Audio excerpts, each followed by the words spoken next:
Mahanga block ଅନ୍ତର୍ଗତ କୁସୁପୁର ସ୍ଥିତ ନନ୍ଦକିଶୋର ବିଦ୍ୟା ମନ୍ଦିରରେ 1986 ବ୍ୟାଚ୍ର ବନ୍ଧୁ ମିଳନ କାର୍ଯ୍ୟକ୍ରମ ଅନୁଷ୍ଠିତ ହୋଇଛି। ଏଥିରେ 46 ଜଣ ପୁରାତନ ଛାତ୍ରଛାତ୍ରୀଙ୍କ ସପରିବାର ଅଂଶଗ୍ରହଣ କରିଥିଲେ। ଜୀବନରେ ଅନେକ ବର୍ଷ ପରେ ସ୍କୁଲ ଜୀବନଠାରୁ ଦୂରେଇ ଗଲା ପରେ ପୁଣି ଥରେ ସ୍କୁଲ ପରିସରରେ ଏକାଠି ହେବା ସମୟରେ ଯେମିତି ଅନୁଭୂତି ହେଉଥିଲା, ସତେ ଯେମିତି ସେଦିନର ସେହି ସ୍କୁଲ ଜୀବନ ପୁଣି ଥରେ ଫେରିଆସିଛି ସାଙ୍ଗସାଥୀଙ୍କ ସହ ସେ ପୁରୁଣା ମୁହୂର୍ତ୍ତ। ନିଜକୁ ସେଦିନର ସେହି କଳା ଧଳା ୟୁନିଫର୍ମ ପିନ୍ଧା ନବମ ଶ୍ରେଣୀର ପିଲାଟିଏ ପରି ଲାଗୁଥିବା କଥା ପ୍ରକାଶ କରିଛନ୍ତି ଉପସ୍ଥିତ ଥିବା ପୁରାତନ ଛାତ୍ରଛାତ୍ରୀମାନେ।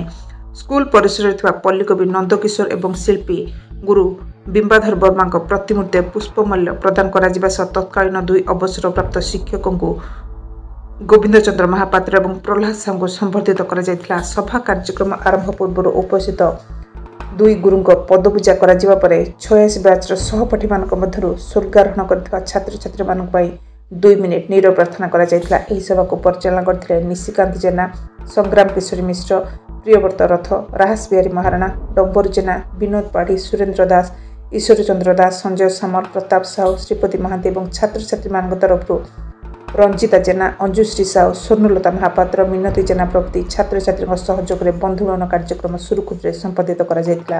ପରିଶେଷରେ ସମସ୍ତଙ୍କୁ ଧନ୍ୟବାଦ ଅର୍ପଣ କରିଥିଲେ ଦୁଇ ଅବସରପ୍ରାପ୍ତ ଶିକ୍ଷକ। ସମସ୍ତେ ନିଜ କର୍ମକ୍ଷେତ୍ରରେ ଅହେତୁକ ଅଭିବୃଦ୍ଧି କରିବା ପାଇଁ ଆଶୀର୍ବାଦ ମଧ୍ୟ କରିଥିଲେ। ଆଜି ଜୀବନଟା କେଜାଣି କେଉଁଠି କାହାକୁ ବଞ୍ଚିବା ପାଇଁ ଦୂରେଇ ଦେଇଛି ସତ, କିନ୍ତୁ ଏହି ସ୍କୁଲ ଅଟ୍ଟାଳିକା ଯେତେବେଳେ ବି ଦେଖି ଆଖି ଆଗରେ ଭାସି ଉଠେ ପିଲାଦିନର ସାଙ୍ଗସାଥୀ ଏବଂ ଖେଳକୁଦ ସମୟର କଥା। କେଜାଣି କେବେ ଆଉ ଜୀବନରେ ଦେଖା ହେବ ନ ହେବ କିଏ ଜାଣେ, କିନ୍ତୁ ମନେ ରହିବ ଏହି ବନ୍ଧୁ ମିଳନ ବୋଲି ମତବ୍ୟକ୍ତ କରିଥିଲେ ଉପସ୍ଥିତ ସଦସ୍ୟମାନେ। ମାହାଙ୍ଗାର ଅମରେନ୍ଦ୍ର ସିଂ, ଓଡ଼ିଶା ମୋବାଇଲ ଟିଭି।